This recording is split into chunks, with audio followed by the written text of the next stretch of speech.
매년 다가오는 크리스마스 이브이기도 하고요. 또한 눈이 안 올 줄 알았는데 아침부터 눈이 와서 참 포근하고 또 분위기 있다고 하면서 그렇습니까? 일단 그렇습니다. 즐거운 주일을 맞이하고 또 크리스마스 이브를 맞이해서 함께 참여한 우리 성도님들께 하나님의 은혜가 함께 하기를 소원합니다. 우리가 대림절 넷째 주를 우리가 이제 맞이하면서 지난주에는 마리아에 대한 순종을 우리가 함께 나누었고요. 오늘은 요셉을 통한 순종을 같이 나누기 원합니다. 주님 오시는 그날까지 우리는 어떠한 기다림과 또 주님 오실 날을 고대함으로 준비해야 될 것인가, 오늘 말씀을 통해서 깊이 살펴보는 시간 갖도록 하겠습니다. 예수님께서 태어나실 때 시대적으로나 상황적으로나 어둡고 캄캄한 시대였습니다. 소망이 없었던 시절이었고 또 예언도 끊어졌던 그런 시절이었습니다. 그 적막함을 깨고 예수님은 아기로 이 땅에 오셨습니다. 마태복음 1장에는 예수님의 족보가 나오고요. 그리고 천사가 요셉에게 나타나 말하는 장면이 나옵니다. 그리고 2장에는 예수님을 경배하는 동방박사와 그리고 헤롯의 위협을 피하여서 애국으로 피난하는 이런 여정을 1장과 2장에 걸쳐서 짧게 다루고 있습니다. 왜 마태는 이 1장의 2장에 이런 내용들을 다루고 있을까에 대한 것을 한번 고민을 해보면 1장 18절 말씀에 보면 예수 그리스도의 나심은 이러하다 이렇게 말하고 있습니다. 예수 그리스도의 나심, 이 나심이라고 하는 태어나다 이런 의미이지 않습니까? 나심이라고 하는 이 단어하고 마태복음 1장 1절에 보면 예수 그리스도의 계보라라고 하는 계보라는 단어가 있지 않습니까? 이 단어가 똑같은 단어입니다. 그래서 1장 1절에 나오는 예수 그리스도의 계보다, 계보라는 이 말과 1장 18절에 나오는 예수 그리스도의 나심이라는 이 단어가 똑같다는 말이죠. 이 의미가 뭐냐 하면 우리가 잘 아는 차 이름 중에 제네시스가 있지 않습니까? 제네시스. 이 의미가 뭐죠? 시작과 이런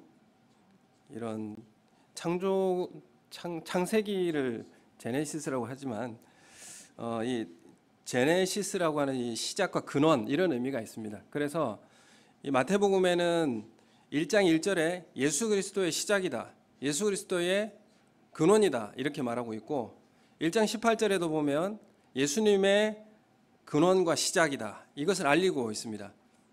이 말이 어떤 말과 똑같느냐 하면 창세기 1장 1절에 보면 태초에 하나님이 천지를 창조하시니라 이렇게 말씀하지 않습니까? 거기에 보면 태초, 시작, 근원은 이것이다 이렇게 말씀하고 있죠. 창조하심으로 시작되었다 이렇게 시작을 의미하는 단어를 사용하고 있죠. 그래서 마태도 지금 새로운 창조를 지금 이야기하고 있는 것입니다. 새로운 시작을 이야기하고 있는 것입니다. 누구를 통해서요? 예수 그리스도의 나심을 통하여서 새로운 창조가 시작되었다라는 것을 지금 선언하고 있는 것이죠. 예수의 나심은 이러하다, 예수님의 계보는 이러하다, 태초에 말씀이 계시니라. 그래서 세상에 하나님께서 말씀으로 창조하셔서 시작되었듯이 이런 새로운 창조의 새 창조의 시작은 예수 그리스도의 나심을 통하여 새로운 창조의 시대를 열어갈 것이다 라는 것을 선언하면서 말씀하고 있는 것이죠. 그래서 창세기에도 창조를 이야기하고 있고 마태복음 1장에도 창조를 이야기하고 있습니다. 그래서 오늘 의도하듯이 마태가 예수님의 나심은 새로운 창조를 시작을 알리는 서막이다라는 것을 선언하고 말씀하고 있는 것입니다. 태초에 하나님이 천지를 창조하심으로 인류가 시작되었듯이 죄로 죽어서 멸망당할 수밖에 없는 이 땅에 예수님의 나심을 통하여서 새 시대가 창조되었음을 선언하고 있는 것입니다. 여러분, 우리가 예수 그리스도의 죽으심과 부활하심을 통해서 우리가 새로운 피조물이 되지 않습니까? 새로운 피조물, 피조물은 뭡니까? 창조되었다라는 의미잖아요. 새로운 피조물이 되었다. 이것은 헌 것을 재활용한 것이 아니라 완전히 새 것이 되었다. 그런 의미를 말씀하고 있습니다. 예수님이 오시면 우리를 새롭게 창조하는 시작을 여셨다, 선언하셨다, 이렇게 말씀하시는 것입니다. 그래서 예수님은 어떻게 오셨는가? 새로운 시대의 창조주로 이 땅에 오신 것입니다. 어떻게 새로운 창조를 이루어내셨습니까? 죽으심과 부활하심으로, 낮아지심으로 이 새 시대를 여셨다라는 것입니다. 예수님 메시아로 오셨습니다. 다윗의 자손으로 영광의 왕으로 이 땅에 오셨습니다. 마태복음은 예수님을 만왕의 왕이라고 그렇게 소개하고 있습니다. 그렇지만 오늘 1장의 13절의 말씀에 보면 예수님은 2장 13절에 보면 예수님을 어떻게 오셨다라고 말하고 있냐면 아기로 오셨다, 이렇게 말씀하고 있습니다. 왕으로 오셨다라고 말하고 있지 않고 아기로 오셨다. 아기가 이 땅에 온다라는 것은 너무나 사실은 위험한 일이죠. 만왕의 왕인데 아기로 온다라는 사실은 위험한 일입니다. 말씀으로 천지를 지으신 하나님께서 말씀으로 우리를 구원하시면 될 터이지만 가장 낮은 존재, 가장 낮은 모습으로 오셨습니다. 우리를 구원하시려고 오셨는데 도리어 돌봄을 필요로 하는, 사람의 돌봄이 필요한 그 아기로, 의존적인 모습으로 우리 가운데 찾아오셨다라는 것입니다. 이게 역설이지 않습니까? 우리를 구원하시기 위하여 오셨는데 우리의 도움이 필요로 하는 그런 모습으로, 그런 연약한 모습으로, 의존적인 모습으로 우리에게 오신 것입니다. 어떻게 창조주 하나님께서 피조물의 돌봄을 받으면서 살아가야 하는 그런 존재로 오셔야만 합니까? 예수님은 우리에게 그런 모습으로, 우리의 도움이 필요한 모습으로, 그렇게 낮아진 모습으로 우리에게 찾아오셨습니다. 유대인의 왕으로 나신 분이 누구인지 찾는 이 동방 박사들로 인해서 가장 놀란 사람은 헤롯이었습니다. 그 아기를 찾아 죽이려고 하였죠. 이런 상황으로 산모가 몸조리를 할 수 없는 상황에 힘든 몸을 추스려서 급히 애굽으로 피신해야 하는 그런 상황이 펼쳐지게 되었습니다. 이방인들이었지만 이 동방 박사들은 아기 예수를 뭐라고 부르냐면 유대인의 왕이라고 그렇게 부릅니다. 그렇지만 실제로 유대의 통치자였던 그 헤롯은 그 아기의 대적이 되어서 죽이려고 했습니다. 우리가 헤롯에 대한 내용을 우리가 한번 살펴보면 헤롯은 사실은 우리에 대한 상황으로 보자면 헤롯은 분봉왕이고요. 유대 지역을 다스렸던 분봉왕이고, 어쩌면 우리가 세상의 부귀와 권세를 가진, 소위 화려한 스펙을 다 소유한 사람이 바로 헤롯이었을 것이라 이렇게 보여집니다. 그런데 이 헤롯 왕에게는 예수님이 나신다라는 이 소식이 불안한 소식이었고 경계해야 할 소식이 되었습니다. 사실 이 헤롯이 에돔의 후손이었는데 유대인이 아니죠. 그래서 유대인의 환심을 많이 사려고 했습니다. 그래서 정치적으로 관심을 끌만한 일을 많이 했습니다. 왜냐하면 유대인들의 환심을 사야 했기 때문에. 그래서 성전도 지어주고 자신의 금을 팔아서 유대인들을 구해주기도 하고 구제해주기도 하고 그런 일들을 많이 했습니다. 그렇지만 유대인들은 헤롯을 왕이 찬탈자다 이렇게 증오했습니다. 그래서 이 헤롯은 자신의 것이 빼앗길 것에 대한 두려움과 불안함으로 휩싸여서 이렇게 말하죠. 동방 박사들에게 그를 찾으면 나도 경배하게 해달라라고 말하면서 반기듯이 말했지만 거짓 반가움을 표현했습니다. 거짓된 반가움이죠. 그가 잃을까봐 두려워서 거짓된 즐거움으로 반갑게 동방 박사들에게 말했습니다. 그럼 우리에게도 예수님께 나의 왕좌를 내어드려야 하기 때문에 두렵고 또한 불안한 마음은 숨긴 채 그런 거짓된 반가움의 표현을 우리는 하고 있지는 않는가? 우리는 우리의 삶의 모습을 돌아보아야 할 것입니다. 또한 한 사람들이 있습니다. 그들은 대제사장과 서기관들이었습니다. 헤롯 왕이 이들에게 질문을 하죠. 메시아가 어디서 날 것인가? 성경 말씀에 어떻게 기록되어 있는가? 이렇게 물어봤습니다. 그래서 2장 4, 5절에 6절에 보면 이 제사장들과 서기관들이 다 몰려와서 헤롯 왕에게 말해줍니다. 그들은 말씀에 대해서 너무나 잘 알고 있었던 사람들이기 때문에 이렇게 말해주죠. 유대 땅 베들레헴아, 너는 유대 고을 중에서 가장 작지 아니하도다. 내게서 한 다스리는 자가 나와서 내 백성 이스라엘의 목자가 되리라 하였습니다. 베들레헴에서 목자가 날 것이다, 왕이 날 것이다 라는 것을 이들은 알고 있었습니다. 지식적인 것을 잘 알고 있었죠. 성경 말씀이 어떤 것인지를 잘 알고 있었습니다. 잘 알고 있었지만은 대제사장과 서기관들이 예수님을 찾았습니까? 예수님께 나아가지 않았습니다.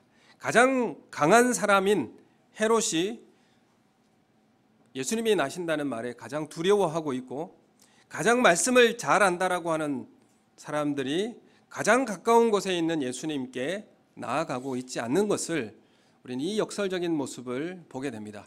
여러분, 우리가 교회에서 성탄절을 기뻐하고 또한 준비하며 기다린다고 하지만 우리의 즐거움은 어떤 즐거움이고, 또한 우리는 정말 예수님께 가까이 나아가고 싶어 하는 건지, 아니면 우리의 생활을 즐겁게 해줄 것이 무엇인지를 찾고 거기에 반갑게 맞이하고 있는 것은 아닌가. 우리 삶을 이 역설적인 상황 가운데서 우리의 성탄절을 돌아보는 우리 성도님들 되시기를 소원합니다. 세상에서 힘있고 성공한 사람은 예수님께 자신의 왕좌를 잘 내어주지 않습니다.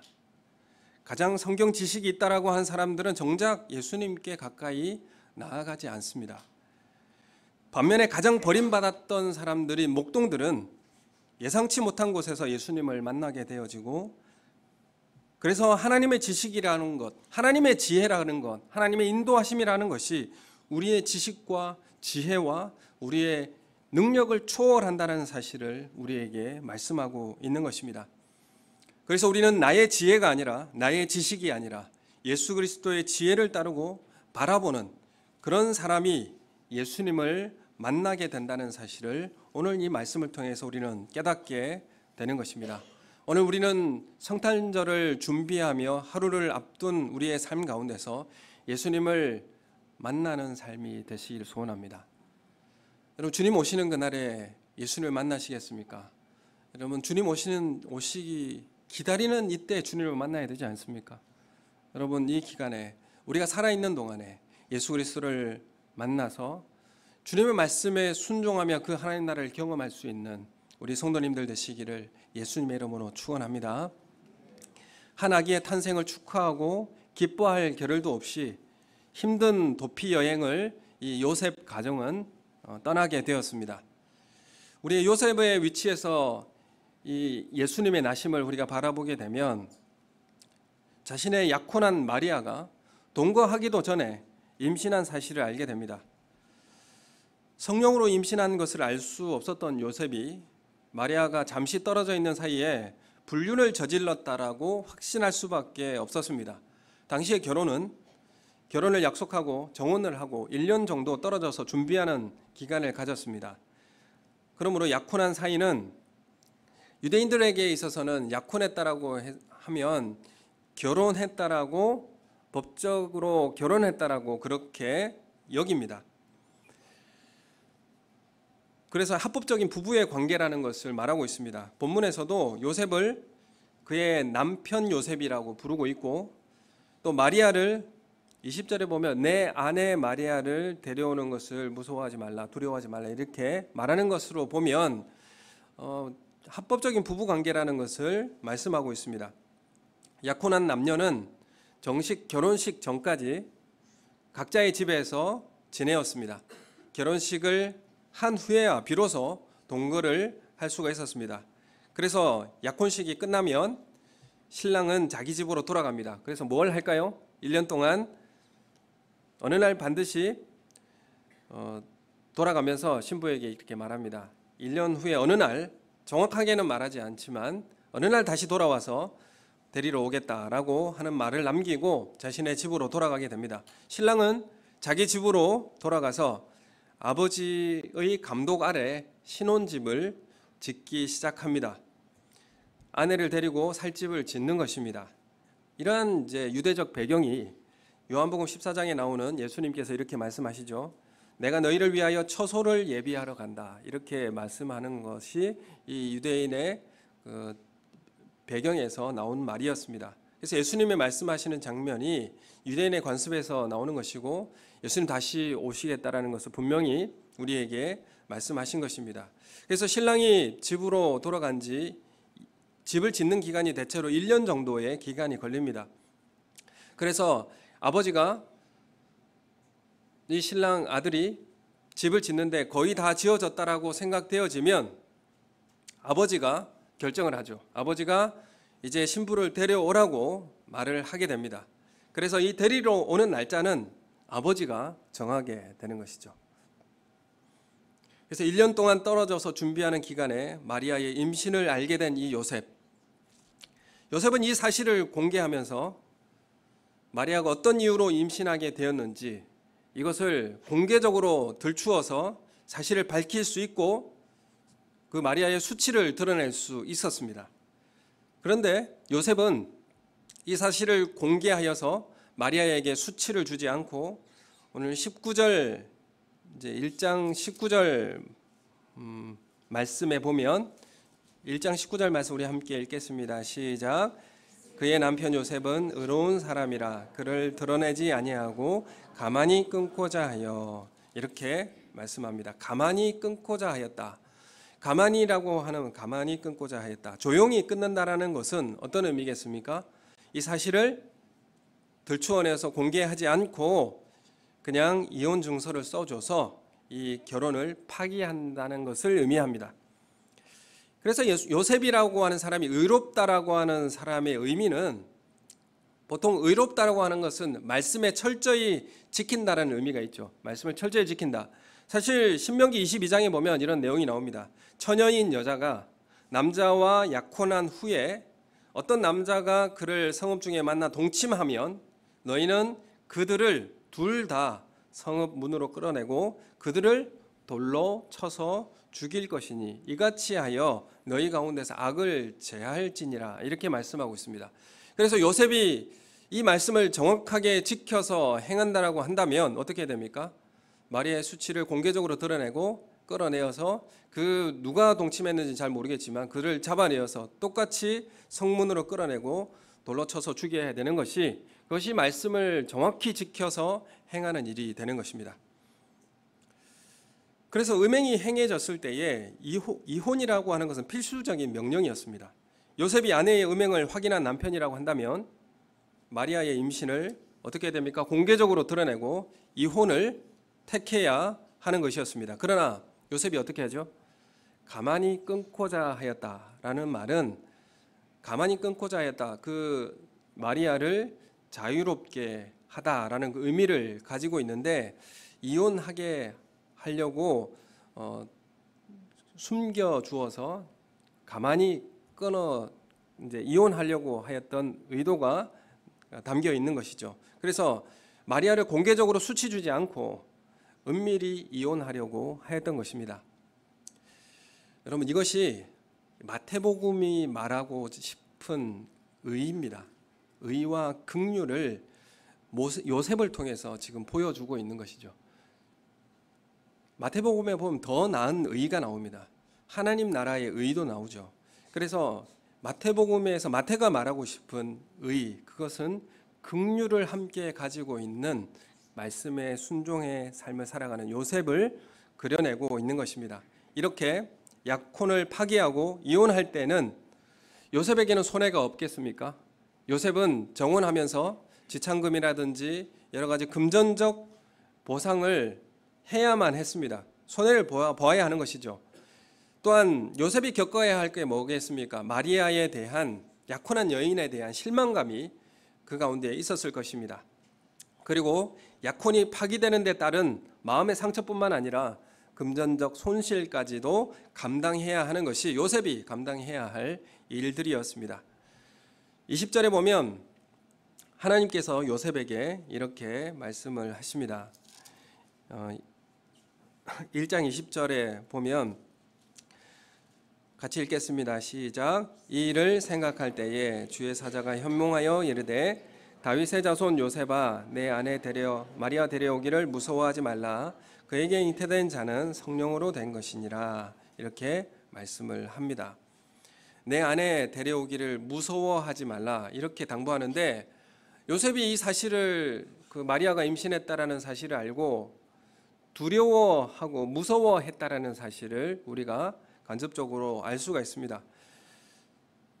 이 말에도 보면 요셉이 부정한 아내를 취하는 것에 대해서 올 수 있는 죄책감이라든지 아니면 사람들에 대한 비난, 그리고 무서움, 두려움들, 이런 것들을 요셉은 가지고 있었을 것입니다. 하나님의 말씀에 순종한다라는 것, 마리아를 데려온다라는 것, 이것이 그 요셉에게 있어서도 감당해야 될 부분, 감내해야 될 부분이 희생이 있었다라는 것을 우리에게 말씀하고 있습니다. 요셉은 이 상황이 굉장히 혼란스럽고 사실 힘든 기간이었을 것으로 여겨지게 됩니다. 하나님의 명령, 하나님의 말씀을 따라서 순종한다는 것은 그냥 자연스럽게 아무 어려움 없이 진행되는 것은 아닙니다. 요셉이 이러한 하나님의 말씀을 받았을 때에 그 마음속에 굉장히 혼란스럽고 또한 손해를 감내해야 되고 또한 그 마리아를 어떻게 대해야 될지 고민해야 되는 그런 상황이 펼쳐지게 되었습니다. 여기서 요셉에게 나타나는 의로움이 뭐겠습니까? 그것은 자신이 할 수 있는 법적 권리를 내세우기보다는 상대방을 긍휼히 여기고 손해를 기꺼이 감수하려는 배려하는 마음이 요셉의 마음속에 담겨져 있었다는 것입니다. 이미 요셉에게는 이런 마음을 가지고 있었고 또한 그 두려움 가운데서도 하나님의 말씀에 대한 순종이 요셉의 삶 속에 깊이 묻어나는 것을 우리는 확인할 수가 있습니다. 상대방을 긍휼히 여기고 손해를 기꺼이 감수하는 배려하는 마음. 그래서 19절에 그러한 요셉을 누구라고 부릅니까? 의로운 사람이라고 그렇게 부르고 있습니다. 여러분, 우리에게 어떤 회의를 할 때에 법입니다 이렇게 말하는 사람들이 많이 있어요. 여러분, 우리가 이 땅에 법 질서로만 정의가 세워지나요? 여러분, 건강한 성숙한 시민은 법을 잘 지키면 지켜집니까? 법이 없어도 잘 지킬 수 있는 사람이 돼야 그게 성숙한 시민이지 않습니까? 법에 고소하고 법에 고발해서 차별 금지가 이루어집니까? 여러분, 그 법 이면에 사람을 사랑하고 긍휼한 마음이 우리 가운데 체득되어져야만이 성숙한 시민이 되는 것 아니겠습니까? 우리가 어떤 잣대를 들이대고 그것을 가지고 집행하는 것이 정의가 실현되는 것이 아니지 않습니까? 우리에게 진정한 의라는 것이 무엇이겠습니까? 요셉은 의로운 사람이라고 할 때에 분명히 하나님의 말씀에 법이 있습니다. 그 말씀의 법 가운데서 그 마리아를 긍휼히 여기는 마음, 그리고 내가 손해 받을 각오를 하는 마음, 그 가운데 가만히 끊어내는 상대방을 배려하는 마음. 여러분, 우리 가운데 이런 순종이 드러나야 되지 않겠습니까? 요셉은 이러한 순종으로 하나님의 그 구원의 역사를 출발시켰습니다. 이렇게 새 창조는 시작되었습니다. 마리아의 순종과 또한 요셉의 순종을 통하여서 새로운 창조가 시작되었다라는 것을 마태는 우리에게 말하고 싶은 것입니다. 여러분, 우리 교회가 새롭게 출발하기를 원하십니까? 새롭게 새 창조된 출발을 하시길 원하십니까? 여러분, 그럼 이런 의로운 순종을 감당하시는 우리 성도님들 되시기를 예수님의 이름으로 축원합니다. 오늘 2장 14절 15절에는 15절에 이렇게 말씀하고 있습니다. 15절 말씀 함께 2장 15절 같이 읽겠습니다. 시작. 헤롯이 죽기까지 거기 있었으니 이는 주께서 선지자들을 통하여 말씀하신 바 애굽으로부터 내 아들을 불렀다 함을 이루려 하심이라. 아멘. 요셉이 일어나서 밤에 아기와 그의 아내 마리아를 데리고 애굽으로 떠나가게 됩니다. 애굽으로 피신을 하게 되는데 이 일을 뭐라고 마태는 지금 말하고 있냐면 애굽으로부터 내 아들을 불렀다 하는 이 구약의 말씀을 이루기 위하여서 이런 일이 일어났다라고 말하고 있죠. 여기 보면 니은이라고 애굽으로부터라는 말 앞에 니은 있죠. 니은 밑에 가서 찾아보면 어디에 말씀이 나옵니까? 호세아서 11장 1절의 말씀이 나오죠. 호세아서 11장 1절 말씀 한번 같이 자막을 한번 띄워주시면 좋겠습니다. 시작. 이스라엘이 어렸을 때에 내가 사랑하여 내 아들을 애굽에서 불러내었거늘, 이렇게 말씀하고 있습니다. 이 내 아들은 이 내 아들과 이 아들인 예수님을 지금 내 아들 하나님의 아들인 예수 그리스도를 지금 연결하고 있습니다. 근데 호세아에게서 말씀하고 있는 내 아들은 누구냐 하면 이스라엘이죠. 이스라엘을 어렸을 때에 내가 사랑하여 출애굽 시켰다, 이렇게 말하고 있는 것입니다. 출애굽을 시켰다. 내 사랑하는 이 이스라엘을 내가 출애굽 시켰다. 그런데 남유다가 심판받아 멸망하였다. 하나님의 말씀에 순종하지 못하여 멸망당했다라는 것을 지금 호세아는 선언하고 있는 것이죠. 근데 예수님께서 하나님의 아들로서 이 아들이 애굽으로 갔다가 다시 돌아오는 출애굽을 하는 것을 몸소 보여주는 것을 보게 됩니다. 그래서 예수님을 통해서 출애굽이 일어나는 것을 또한 확인시키고 예표가 되는 것을 말씀하고 있는 것이죠. 그래서 이 내 아들을 불렀다는 내용을 내 아들인 예수님과 연결을 합니다. 예수님께서는 호세아는 지금 출애굽 사건을 말하면서 하나님은 출애굽 사건을 통해서 죄 중에 매여 있는 이스라엘을 죄에서 해방시켜 주셨죠. 지금 예수님이 애굽에서 이스라엘의 대표자로 포로 생활을 예표하고 있고 헤롯이 죽고 나서 아기 예수님이 다시 나사렛으로 돌아옵니다. 다시 출애굽을 하는 것이죠. 예수님이 출애굽을 하시는 것이죠. 그래서 출애굽은 이스라엘의 회복을 의미합니다. 새로운 창조된 이스라엘의 국가가 세워지는 것을 의미하지 않습니까? 호세아에서 말하는 이스라엘은 출애굽했지만 하나님의 말씀에 불순종으로 심판받아 멸망을 당했습니다. 그러나 하나님의 아들의 순종을 통해서 제2의 출애굽으로 회복을 우리에게 선물로 주시겠다라는 것을 말씀하고 있습니다. 출애굽, 제2의 출애굽은 새 창조의 역사입니다. 그래서 바벨론 포로의 귀환도 제2의 출애굽으로 부르고 새로운 창조의 역사라고 부르고 있습니다. 창조는 그래서 멈추지 않습니다. 하나님의 창조 사역은 계속 일어나고 있고 우리 가운데 계속 주어지고 있는 사건입니다. 그래서 출애굽은 이스라엘의 회복을 말하고 있습니다. 새로운 출발, 새 창조의 시작은 무엇으로 우리에게 허락되고 있습니까? 순종으로 우리에게 허락되어지고 있다는 사실을 우리에게 말씀하고 있습니다. 마태복음의 주제인 하나님 나라의 의, 우리가 잘 알고 있죠. 너희는 먼저 그의 나라와 그의 의를 구하라. 그의 의를 구하라. 이 마태복음이 주장하고 있는 의, 이 의는 어떠한 의이겠습니까? 긍휼과 손해를 동반하여 가만히 끊고자 한 이런 배려 있는 사랑이 담겨 있는 정의, 이것을 하나님께서 우리에게 요구하고 계시고 이 순종을 요구하고 계시고 이 순종을 통하여서 무엇을 이루겠다라고 말씀하시는 겁니까? 제2의 출애굽, 새 창조의 역사를 이루어 가시겠다라는 것을 우리에게 말씀하고 있습니다.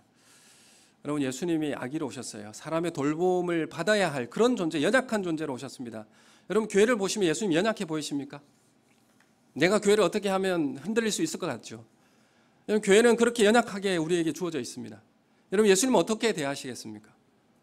여러분, 우리는 요셉이 순종하심과 같이, 순종함과 같이 그런 의로운 순종을 통하여서 새로운 교회가 출범하고 새로운 창조적 제2의 출애굽이 우리 가운데 펼쳐지게 될 줄로 믿습니다. 요셉의 꿈에 천사가 꿈에 나타나서 마리아의 임신이 성령에 의한 것임을 말씀하고 또 마리아가 임신한 것은 구약의 예언의 성취이고 백성을 구원하기 위한 하나님의 섭리라는 것을 요셉은 듣게 됩니다. 마리아를 데려오도록 하고 아들을 낳을 것인데 그 이름을 예수라 하라고 그렇게 또한 명령하죠. 사가랴는 대제사장이었고 또한 세례 요한을 출생했지만은 요한이라고 하라는 이 말씀에 순종할 수 없었습니다. 순종하지 못했죠. 그래서 말을 할 수가 없었습니다. 말 못하는 상태가 주어지게 됐죠. 그러나 이 요셉은 그 이름을 예수라고 하라라고 하는 이 말씀에 순종했습니다. 요셉의 의로움은 어떤 의로움입니까? 요셉의 순종은 어떠한 순종입니까? 우리가 주님 다시 오시는 그날을 준비하며 기다리며 어떠한 순종의 길을 걸어가야 하겠습니까? 불편한 상황에서 하나님의 말씀에 대한 순종으로 나타나게 된 것입니다. 요셉의 의로움은 마리아를 긍휼히 여겨서 정의와 사랑을 함께 실천한 것입니다. 24절의 말씀에 보면 요셉이 1장 24절에 보면 요셉이 잠에서 깨어 일어나 주의 사자의 분부대로 행하여 그의 아내를 데려왔으나 이렇게 말씀하고 있습니다. 그 분부대로 일어나 행하였다 이렇게 말씀합니다.